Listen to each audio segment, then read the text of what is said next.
to A VO's Journey. Hello and welcome to A VO's Journey YouTube channel. It is Monday. We are live.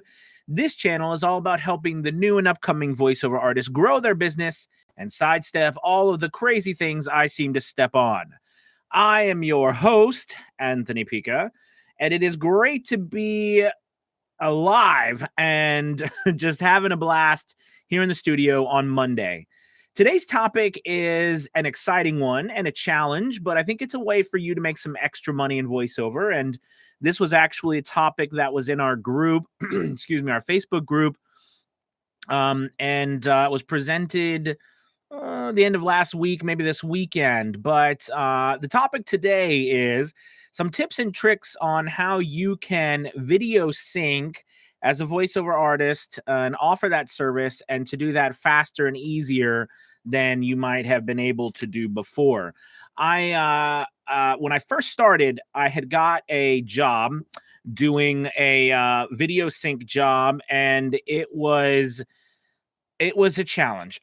Basically, I was doing, it was video sync, but it was video sync on top of dubbing. And I think there's a difference there that we have to understand first, especially if you're new and you're coming into the business. You know, when you're dubbing something, you're usually, speaking over something that's being done a lot of times in a different language. So, for example, when I first started, I had gotten a job. It was a 10-minute short film that was in Spanish. And of course, I don't speak Spanish, but it was supposed to be dubbed in English. And also, they wanted me to time sync as well. So not only did I have to do the words in English that were in Spanish, but I also had to sync up the audio with the person speaking at that time, as well as try to with the captions. Hey everybody, Anthony, Aado, Greg, it's good to have you guys. So that was a crazy experience because I'd never done it before. I thought, oh, it's not too hard because they actually had included captions, in the video. So I was like, oh, well, that's fine.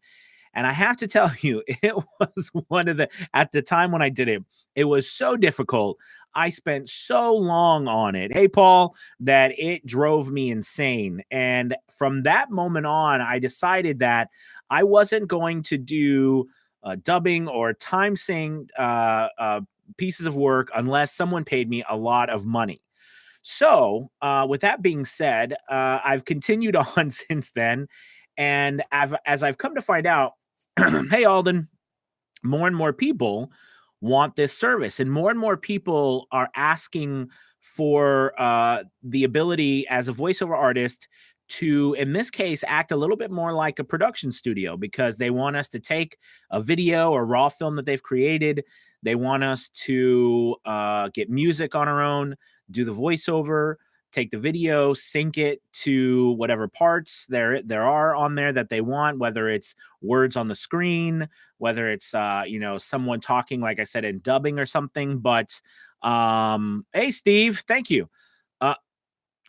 Okay. Haha, funny, Steve. Got a call with Steve coming up here afterwards. Anyway, so I was like, thank you, and then it says wrong show. I'm like, really, Steve? All right, you're causing me to digress. So anyways, as I was saying about video sync, I want to present to you some different things that you can do in hopes that this will help you out with your workflow, but also that you can feel more confident in offering it. And a big reason this is for is because I think business with this type of request is really picking up. And I have had a lot of people who ask me more and more. I'm doing more and more. People are even expecting it more and more. And I think that's also because the fact that more and more people can do video, they have a lot more inexpensive options to footage and video themselves, so they can put things together, but they don't necessarily have the skills when it comes to mixing and syncing music. And we get a lot of people who come to us with video already done, and then they want the voiceover on the back end. I find, and I try to mention this to people, I find it's a lot easier to actually do the voiceover first then give that to them as a guide to put the video together. Perfect example, this morning I was on a call, I was on a phone patch with a company in Israel, and we were doing a voiceover, and they had already completed the video.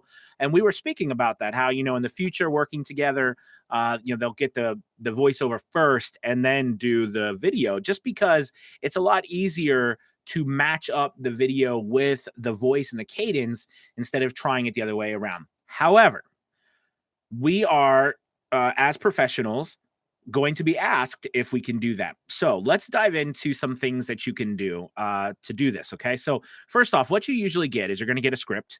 And in that script, you'll have the voiceover. And let's talk about some things that should be in there. Well, you should also get a video. But if you just get a raw script, meaning just some words and then a video, okay, you have to always, no matter what voiceover you do, but you should always start getting a practice of asking for more information if there's not a lot, excuse me, if there's not a lot given to you. So in this particular case, what would be ideal is that if you ask for, they're asking you to time sync in the script, every phrase that's in there, if you ask them to timestamp that. What that means is from this time to this time, these set of words will be spoken within that time. Do you understand? And then if they do that, see, they should do that. Okay. But if they don't, we'll get to that in a second. But if that's one thing that you should do, you should have them do that. Now, in the video that you get, if it's timestamped, it's then easy for you to insert that into the video based on that timestamp. Now, let's say you have the other scenario where you get a video and it's got captions, all right? And your job is to sync up your audio with the captions. And they don't give you any time sync, like they don't give you any timestamps on your script. What you can do is actually go in there before you just go off on the wall and start recording, do some yourself. Get a piece of paper or pencil, use your computer, use your DAW and use some markers, but go through and actually look if the voiceover starts on 2 seconds and ends at 5 seconds for the first phrase. Okay. On your script with that, where that caption is, make a note that that caption or that phrase is within 2 to 5 seconds. Okay. From 2 seconds to 5 seconds. And that's where it begins and ends. So you know that you have to do it within that time. Okay. So that's something that you can do as well. And that's a great tip a trick to get past it. Another thing that you might get is you might get all that, or what happens a lot is that you might get a video with no script and they ask you to go ahead and, sync the video. So we need a voiceover and we need you to sync it. This actually happens to me a lot, but they have the caption in it. And I unsuspectedly, this happened to me, and it actually spawned a new way of working on scripts. So for me, when I time sync, so this is what I did. So I got this video and it had the captions, and I wasn't able to have a script, but I decided to do it. And what I found is if that I had the video. Now, I don't know what size screen you have. I happen to have a big screen. Maybe you have a smaller screen. Maybe you have 2 screens. But anyways, what I did is on one side of my screen, I had up my DAW, which I use Adobe Audition. On the other side, I had the video. What I would do is I would press play on the video and I would let it go through the first phrase. Okay. And I would get the feel and the cadence of that first phrase. I'd press stop. I'd go back. I'd hit record and record that first phrase. Okay. Then I would press play again, wait for the next one. Okay. And listen to that phrase, push stop, go back, record it. So I have that constant feedback of I'm hearing it, I'm imitating it. I'm hearing it, I'm imitating it in my own voice, but I'm imitating the speed and the cadence of that, whether, there is there's words in it, or perfect example, a lot of times you'll get a video with a placeholder, meaning that somebody will have done a voiceover and just put it in there so you know what to actually use. I mean, you know what to listen to, to say, and where it should be said. It works very well for those 2 things about the method I just said. Listen or read, stop, do the phrase. press play again, listen, read, stop, do the phrase. Then it's very simple to go back, take the phrase that you did, insert it with that time frame. Okay. Now, just so you know, what you should be doing is you should get a script and a video, and your job usually is not to add this to the video. It can be, but it's not usually. So what you would do is you would have a separate file, like a WAV file or an MP3 file, and that is timed out. So if the video is 5 minutes long, then yours should be 5 minutes in length with your words or the phrases in the specific times that they show up in the video. The easiest way I have found to do this is just what I just said, and that is going back, watching the video, doing the phrase, watching the video, doing the phrase. I've done it a bunch of different ways. That seems to be the easiest for me, because then I can just go back and record, or just go back and take the recordings and place it in that specific time area that they're asking for. Okay. Now, when it comes to making sure it's syncing up, it's important for you also to try to look at the video and actually see if it's working or not. And if you're telling a story, okay, because a lot of times that story that you're telling is really important, and it matters when you sync your speed. One mistake I made was this when I first started doing this, is I thought I could just record and then go through and put it in where I needed to without giving any more context to the actual video. Like what I mean by that is like the speed of the video and the speed of the words. That's important to know the speed in the video and the words. Some things to do. Here's a good example. I tried this and this works as well. Let's say that you do that, you take your video.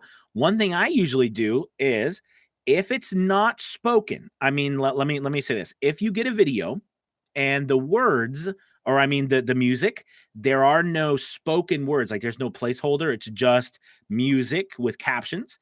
What I usually do too is I put it in Adobe Premiere, because that's what I use. I split the music, take the music, put it in a multi-track session on my DAW.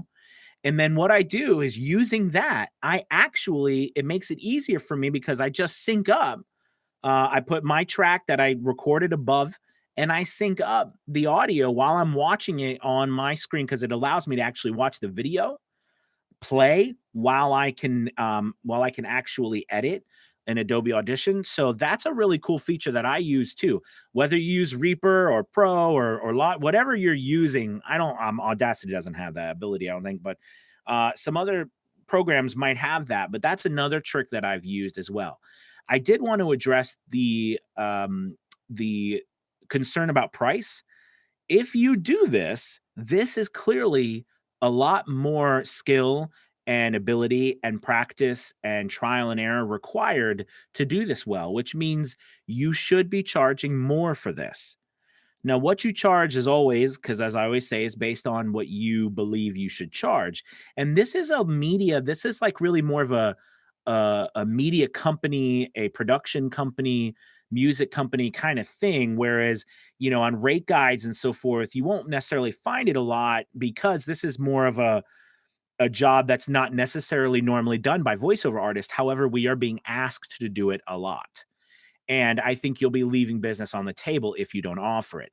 So I offer, and like I told you, I charge quite a bit of money for 60 seconds that I feel. I charge, and it may not even be that much money, but I charge like $60 for just 60 seconds. So I charge like $1 a second to sync. And that's probably not actually that much, but I feel like it's what, I feel like if somebody wants me to do like 5 minutes, they're going to pay me $300. I'm not going to do all of that, because it's a lot of work for me to do it right. And like I told you, my first experience was awful. I must have spent like 3 or 4 hours on that first thing I ever did, and it was a mess. And then of course they come back and they're like, it's not quite, the inflection isn't right. And you're like, kill me now. Anyways, that's just another story. But hopefully for you, this has given you some tips and tricks on how you can do it if you have a scenario. So if you get a script and you get a video, The first thing you want to do is, if nothing else is on there, you want to ask them if they could timestamp the script for you. So each phrase has the time it starts and the time it ends. If they don't have that to you and they can't, but there's captions on the video, then you yourself can go through and timestamp those phrases or those words yourself, so you can look on there when they come on and when they stop. A lot of times it can be challenging because sometimes nothing ever starts like on 2 seconds and ends on 5 seconds. It starts at like 1.8 seconds and ends on 4.35 seconds. You know what I mean? But you have to timestamp it, use your DAW accordingly. That helps a lot. Okay. If it is spoken and somebody uses a placeholder, which I get a lot, okay, a lot of professional work is done that way too, where they'll pay someone, or someone will go on and they'll do voiceover based on where they want it to be, and then they pay you to mimic the cadence and the places where they speak using your voice. If that's the case, do the video trick I told you. Take the video, put it on one side of your screen, your DAW on the other. Listen to it, imitate the speed and the cadence of it, and then press play and record it. Go back and record it. Go back and record it. And actually, it will save you loads of time, even though that might seem up front to be a little tedious going back and forth. It actually saves a lot of time with you messing around with things. Okay, so those are some ways that you could really speed along what you are doing as well. And of course, there's the other way, which if they just have the captions on the bottom, again, you could do a bunch of similar things. Like I said, you can timestamp yourself, you can ask them, you can actually go on and read the captions, do your work. My suggestion is, though, is you start and stop and not try to go all the way through, because if you don't have a script, especially, that's a challenge. But you don't want to be looking at 3 or 4 different places trying to sync it up. Okay? And you should deliver it in one single file. All right, unless they randomly ask you to separate it, but you should deliver it in one single file, and it should be for the entirety of the video. If they ask you to combine it in the video, I mean, that's another charge. You're creating a whole nother file. I would add another charge to that personally. But that's just me. Okay, you guys, I hope this helps out. If you have any questions or comments, I'll go ahead and check over in the comments section. And I know a bunch of people already said hi, and I said hello to them. Alden, JC, finally caught a live feed. Steve, I know about you, Steve. B Doggy 45, what's up, man? Aado, I'm having trouble with emoting on timed spots. Example, client wanted me to be excited while reading really fast. Couldn't find time to emote. She was happy, but made me think I need acting training. Now, of course, Aado, I can't exactly give you a specific feedback on that because I didn't hear it, but I can tell you, I've worked with many clients who want you to stick something within a 15-second or 30-second slot, and they have put way too much information on there, and it's very difficult. So what you need to do is you do at least your 3 different reads, try your very best, and actually ask them if it's possible to add a little bit more on there, because it's very, it's just being a little more difficult for me to get all, some sort of emotion in there when I'm having to go back and forth. Now, my suggestion to you is to record each section separately and then take them and combine them and squeeze them together, meaning that if you have like 5 phrases and you've got to get those 5 phrases and you also want some good emotion in there, do one phrase by itself. All right. Do it with a lot of emotion, but do it quickly, then stop. Get the next phrase, practice a little bit, do it quickly, then stop. And then when you can go back and put them together, remove the time in between, see if you can't get it down to the time they need. That way you'll actually be able to, now it won't necessarily sound like it flows as well, but you're already behind the wall because of the time frame. So that's just an idea. I do that sometimes, but I also have asked for extra time from them, meaning like, I know you said you wanted in 30 seconds, but can I get in 45 seconds? So that actually helps too. And sometimes they'll say, yes, you can. Okay. All right. Good question. It's an anime skill, lots of multitasking. All right. Steve, I did my first job for $5. Took me 1 hour. It It was also my first $5 job in VO. Hey, look, dude, you're paid. $5 or $500, man. You were paid to do a voiceover. Congratulations. Let's see.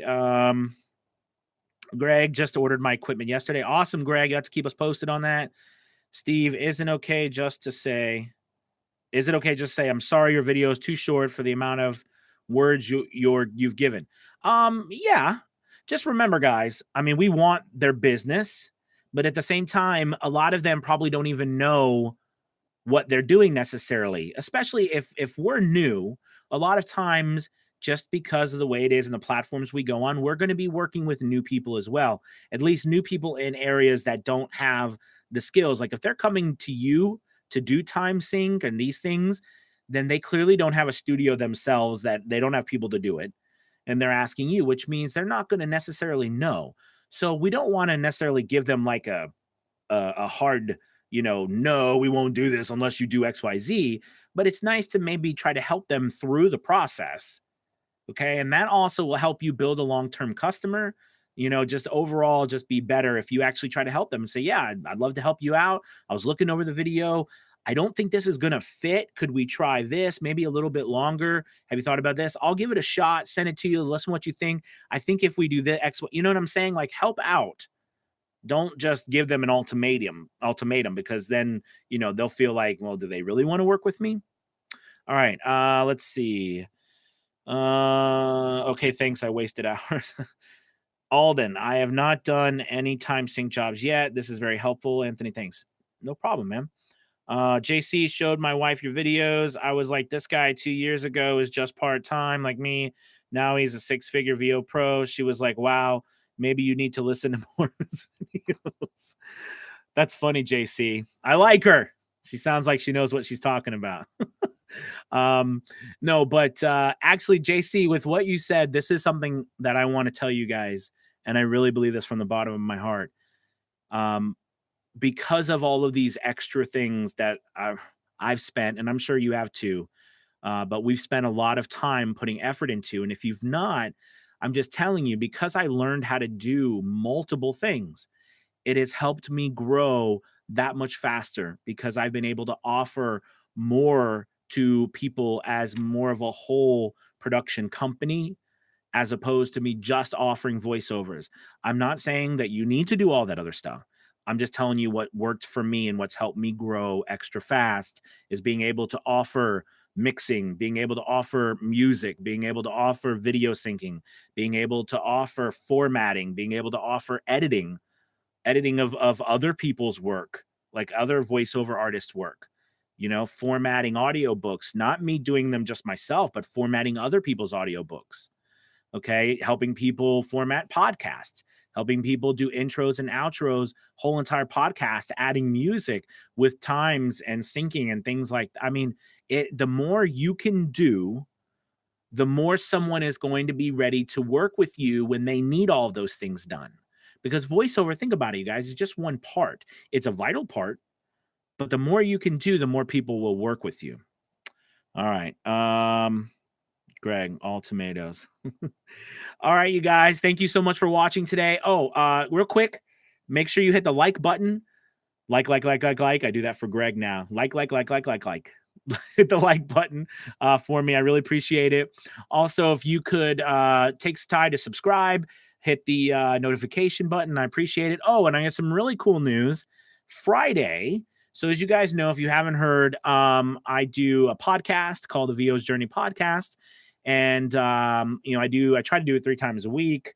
Sometimes I'm successful, sometimes I'm not, but I've been more successful recently. However, this Friday, on Friday's episode, I'm starting a new part to the podcast where I will be actually doing it with a co-host. The CEO of Voquent and I will be doing kind of a co-hosted VO's Journey on Friday, where we will be interviewing all kinds of different voiceover artists. We're going to try to have one every show and talk about all sorts of things that would help us and, as voiceover artists grow our business. So I'm really looking forward to that. That should be a lot of fun. And and hopefully get some even better information for you guys. Okay. Well, thank you all so much. I really appreciate. Yes, hit that follow button. Hit that follow button, subscribe button. Thank you guys. Have a wonderful day. I'll see you tomorrow at 1 o'clock. Bye-bye.